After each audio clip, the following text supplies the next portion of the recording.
Hello friends, Ramya வீட்டு சமையலுக்கு உங்களை வரவேற்கிறேன். இன்றைக்கு லஹோரி சிக்கன் பார்க்க போகிறோம். லஹோரி சிக்கன் டம் மசாலா இது எப்படி செய்யலாம் அப்படின்றது பார்க்கலாம். இது ஒரு நார்த் இந்தியன் ரெசிபி தான். நான் இங்கே ஒரு ஹோட்டலில் சாப்பிட்டேன், ரொம்ப நல்லா இருந்துச்சு. அதே ரெசிபியை சின்ன சின்ன துண்டுக்கெல்லாம் வெட்டி சேர்த்துக்கலாம், இல்லை இப்படி நீங்கள் ஒரு பெரிய தை பீஸாகவும் எடுத்துக்கலாம், நல்லாயிருக்கும். இப்போ இதில் நம்ம ஃபஸ்ட்டு மேரினேட் பண்ண போகிறோம். மசாலா பொருட்கள் எல்லாமே சேர்த்துடலாம். ஒரு 20-25 புதினா இலை, ஒரு 3-4 டீஸ்பூன் அளவுக்கு மல்லி இலை, 3 பச்சை மிளகா, ஒரே ஒரு பிரியாணி இலை. இது கூட மசாலா பொருட்கள் சேர்த்துடலாம். ஒரு 1/4 டீஸ்பூன் மஞ்சள் தூள். சிக்கனோட அளவு பார்த்திங்கன்னா இது வந்து 1/2 கிலோ சிக்கன், ஒரு ஃபுல் பீஸுமே 1/2 கிலோ இருக்குது. 2 டீஸ்பூன் அளவுக்கு மல்லித்தூள், ஒரு 3 டீஸ்பூன் காஷ்மீரி மிளகாய் தூள், ஒரு 1/2 டீஸ்பூன் சீரகத்தூள், ஒரு 1/2 டீஸ்பூன் கரம் மசாலா. இது கூட 1/2 கிலோ சிக்கனுக்கு நான் ஒரு 200 கிராம் வெங்காயம் பொரிச்சு வச்சுருக்கேன். நீங்கள் லோ ஃப்ளேமில் விட்டு பொரிச்சிங்கன்னா இந்தளவுக்கு நல்லா பொரிஞ்சு வந்துடும். பொரிச்ச வெங்காயம் ஒரு 200 கிராம் வெங்காயம் எடுத்து பொரித்து அதை சேர்த்துக்கோங்க. 1 கிலோ சிக்கனுக்கு கரெக்டாக இருக்கும். ஒரு 100 கிராம் தக்காளி பழம், ஒரு 100 ml தயிர். இதுக்கு தேவையான உப்பு போட்டுக்கலாம். இது எல்லாத்தையுமே நல்லா கலந்து வச்சிடலாம். தண்ணி எதுவும் சேர்க்க வேணாம். கொஞ்சம் ட்ரையாக இருக்குன்னா இன்னும் கொஞ்சம் தயிர் சேர்த்துக்கோங்க. நான் இன்னொரு 50 ml தயிர் சேர்த்துக்கிறேன். ஃபஸ்ட்டு ஒரு 100 ml சேர்த்தோம்ல, இன்னொரு 50 ml சேர்த்துக்கலாம். இதை நல்லா மிக்ஸ் பண்ணி எடுத்து வச்சிடலாம். நான் டிஃப்ரெண்ட்டாக இருக்கட்டும்னு சொல்லிட்டு நான் எனக்கு வந்து முழுசாக அப்படியே வச்சுருக்கேன். எப்போவுமே இந்த மாதிரி தை பீஸ் நம்ம தந்தூரி தான் பண்ணியிருக்கோம்.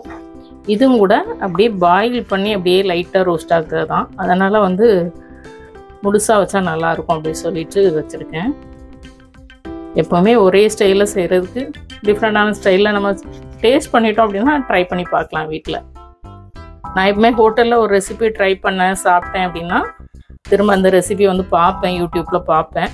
எனக்கு அதில் போட்டிருக்க அந்த இன்க்ரீடியண்ட்லாம் வந்து வீட்டில் அவைலபிளாக இருந்துச்சுன்னா கண்டிப்பாக அதை ட்ரை பண்ணிடுவேன்.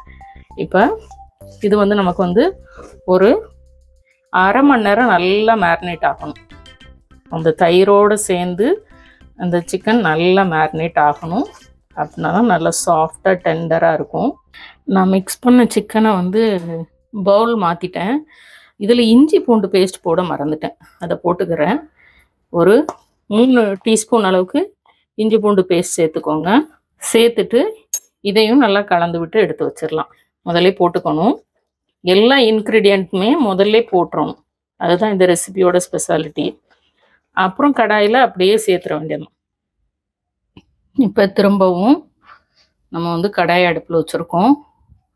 இதில் வந்து இது நெய்யில் செய்கிறது தான், கீயில் செய்கிறது தான் இந்த லஹோரி சிக்கனோட டேஸ்ட்டே.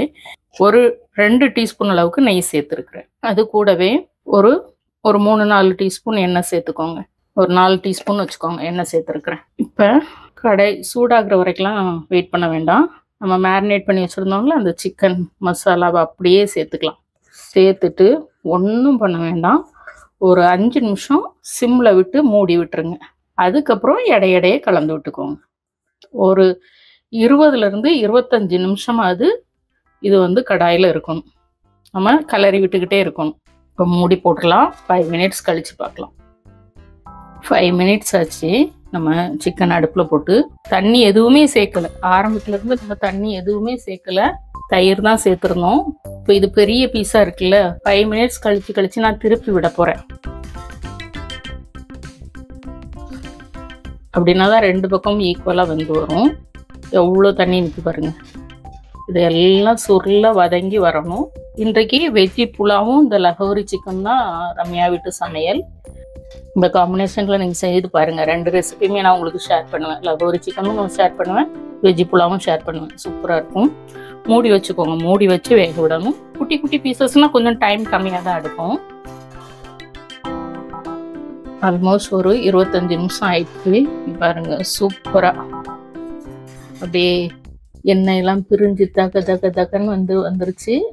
இந்த சிக்கனுமே பாருங்கள் அப்படி அப்படியே லேயராக பிரிஞ்சிச்சு. அந்தளவுக்கு மாற்றி 5 மினிட்ஸ் மாற்றி போட்டு நான் வந்து வேக வச்சு எடுத்துருக்கேன். நீங்கள் நல்ல சுருளை வதங்க மாதிரி வேணும்னா வதக்க விடலாம். நான் வந்து இன்றைக்கி புலாவ் தானே வச்சுருக்கேன், அது கூட இதை வந்து அப்படியே தான் பரிமாற போகிறேன். கண்டிப்பாக இதே மாதிரியே வந்து நீங்கள் வந்து ட்ரை பண்ணி பாருங்கள். கடைசியாக மேலே கொஞ்சம் மல்லித்தளவு தூவிட்டு பரிமாறிடும். லஹோரி சிக்கன் இதே மாதிரி ஒரு தடவை ட்ரை பண்ணி பாருங்கள். நம்ம செஞ்ச அந்த புலாவும் இங்கே இருக்குது. இந்த புலாவோட இந்த லஹோரி சிக்கனையும் சர்வ் பண்ணோன்னு வச்சுக்கோங்களேன், அப்படியே சொல்லவே வேண்டாம். இப்போ உங்களுக்கெல்லாம் டெம்ட் ஆகுதா?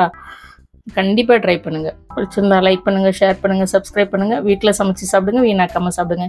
மீண்டும் புது வீடியோவில் சந்திக்கலாம். பாய்.